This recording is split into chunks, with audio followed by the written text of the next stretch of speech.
we're going to take a look at The Tomb, a short story by H.P. Lovecraft, written in 1917 and published in 1922. It's one of his earliest stories that he wrote, and it is after The Alchemist, but before a lot of the other ones that I have covered so far, because he wrote it and then he took a while before he published it. Many of his other stories of this era have complicated genealogies and complicated storylines and back and forth in time. And this one, in comparison, is fairly simple and straightforward, which is fine because some stories are simpler kinds of stories. And in this one, we start, as he tends to do, which tends to frustrate me as a reader, he starts at the end and says, all right, I'm already in a mental institution and I'm an unreliable narrator. And let me tell you how I got here, which is a shame to me because it means that he survived, which is my point in a lot of these horror stories. It'd be nice to be able to read them and not know if the person survived or what happened to them. In this case, we're saying, all right, we know he survives and he ended up in a mental institution, but let's find out how we got there. And part of what he says is that he feels that he is extremely intellectual and smart and that other people don't appreciate him, which is just the way that Lovecraft thought about all sorts of things. So this is fairly straightforward in the Lovecraft world. So his name is Dudley. When he was a child, he was a dreamer and a visionary. He was temperamentally unfitted for formal studies and social recreation. So in essence, he's Lovecraft. He was raised very wealthy, and he didn't have a lot of friends, and he spent his time reading ancient and little-known books and being all by himself. So one has to wonder how he knows that he was so brilliantly intellectual if he never actually did well in school or went to school or had any friends to talk to. He just sat there reading his books and feeling that I'm better than everyone else, and why doesn't anyone appreciate me? And not only was he all by himself without friends, but he says a couple times that he has parents, meaning a mother and a father, but we never even hear of this mother. And he is going out, he's 10 years old when this stuff starts. He's going out all day and all night, hanging out in the woods by an ancient tomb, and no one even notices. So you have to wonder what kind of parents these are if this kid is wandering around at age 10 and earlier, roaming his local woods, sleeping out in the local woods, and no one even cares. So no wonder he's trying to get in touch with other spirit worlds. So in these local woods, he discovers a mansion that was completely burned down from a family that is now completely out of family members, and he finds their tomb. And this tomb is sort of cracked open, but it is chained with big rusty chains, and he can't fit in. But he's obsessed with getting into this tomb, and he tries, but he's only 10 years old, and he can't make his way through. And he's trying to learn more about the house, and he's trying to get into the tomb, and he's obsessed with this. He can't do that. He sleeps there. He tries to stick candles in there. And then, eventually, at age 11, he reads a copy of Lives, and he decides that in Lives, the hero has to wait until he is strong enough to be able to do a big quest that he wants to do. And he decides, okay, maybe this is why I can't get in now, even though I'm 11 years old. I'm going to have to wait until I get to be older, and then I'll be able to get in. So then he just sleeps there every night. He spends his time there every day, figuring that at some point he'll be able to get in. There's nothing else that he could possibly be doing. Now, he does want to go to other churchyards, but he says that he had been kept from churchyards and places of burial by his parents. Like, his parents wouldn't let him go to these places, which also is odd. So apparently his parents are not church-going people, and they never have funerals or baptisms or burials or all those other kinds of things that one in a local town, when one is a rich family, would be going to. So they're just leaving him home all the time, which again makes me a little iffy about these parents and how they are caring or not caring for him. So he is still obsessed about this tomb. He decides that he wants to be in this tomb, and he's listening at the tomb, choosing his favorite hours of midnight for listening. So clearly his parents have no idea that he is going out and doing this every single night. And then he falls asleep there. And then at one point, he falls asleep and he thinks that he hears voices. So one would say that he's probably dreaming these voices, but because he's in a mental institution, he is sure that he hears the voices. And then he goes home and he claims that he found a key which unlocks with ease the gates that were keeping him out of the tomb. So now he has a key that he's found. And he goes into the tomb. And he feels very happy in this tomb with all the bones and the coffins and everything else. And he reads the names of all the people that are in the tomb. And he climbs into an empty tomb and he lays in the box. And then he eventually comes out in the dawn. And he's no longer a young man, although now he's 21. And there's a number of people, when you read other people's reviews, that say that he is, how do we say this? That he is pleasuring himself in the tomb, that he feels like super happy in there and relaxed, and that's what he's going in there to do.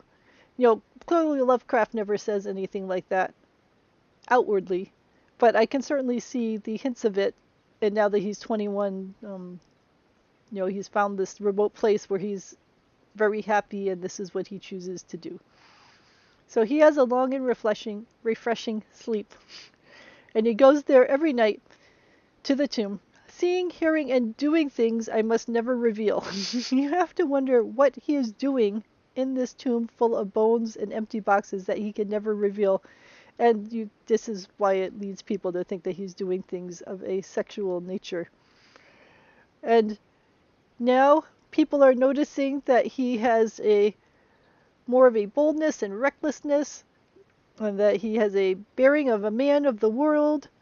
So they're saying that he's coming out of his shell now that he is doing unmentionable things in this tomb every night and feeling more comfortable with himself. And he says that he started reciting fun, drunken poetry, in essence. But he claims that this was never recorded in a book. So how do we know that this was some sort of ancient thing from the 18th century and not just him feeling loose and happy and coming up with this poem about, so Betty, my miss, come give me a kiss. In hell there's no innkeeper's daughter like this. So whatever has happened, he is now much looser and happier. And he hangs out in the burned down remnants of the mansion. And his parents, of course, are really concerned about him. I mean, the kid is 21, of a wealthy family. He is supposed to, in normal society, be going to balls and wooing people and taking his place as part of society. Instead, he's going to tombs all day and tombs all night, and his parents don't know what's up. So they start having someone follow him. And when he comes out of the tomb one morning, he realizes that someone is following him. But the person who followed him tells the parents that I had spent the night in a bower outside the tomb with his sleep-filmed eyes fixed on the crevice where the padlocked portal stood ajar. So the other person watching him says he never actually went in the tomb, and the young man, 21, is convinced that he's been going into the tomb every night and doing unspeakable things to the tomb bodies and to himself. But he figures, oh, well, if no one can see what I'm doing, then I'm going to keep doing it. He's tasting the full joys of that carnal conviviality, which I must not describe. So why can't he describe the things that he's doing in this place of corpses and bones? So then he keeps going out there.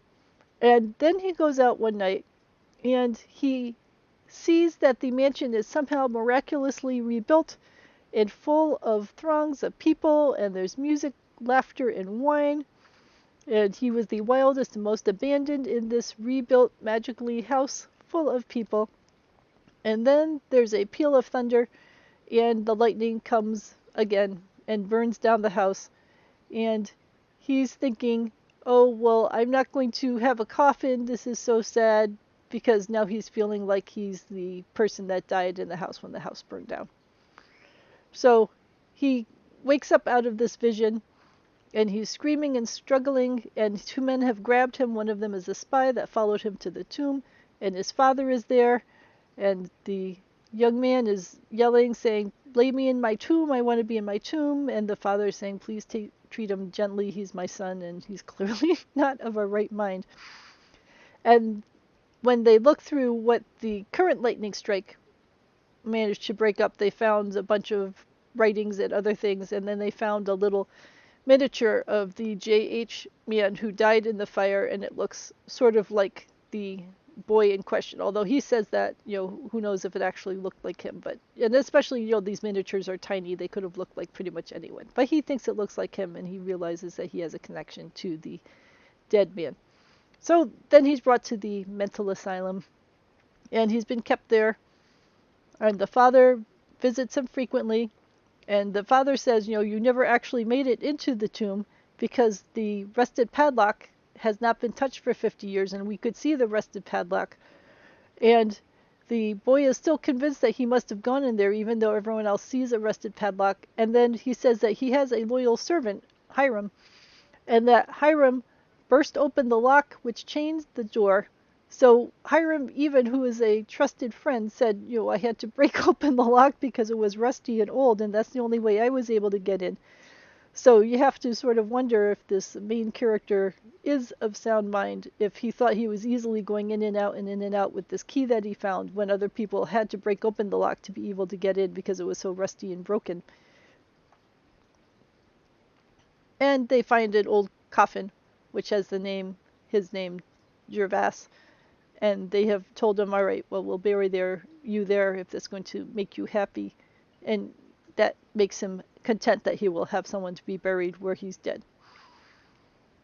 And there was a part in here that I suppose I forgot to mention where they think that he was related through his mother's side to this family that ended up being in the house, and the house burned down, and that has the tombs there.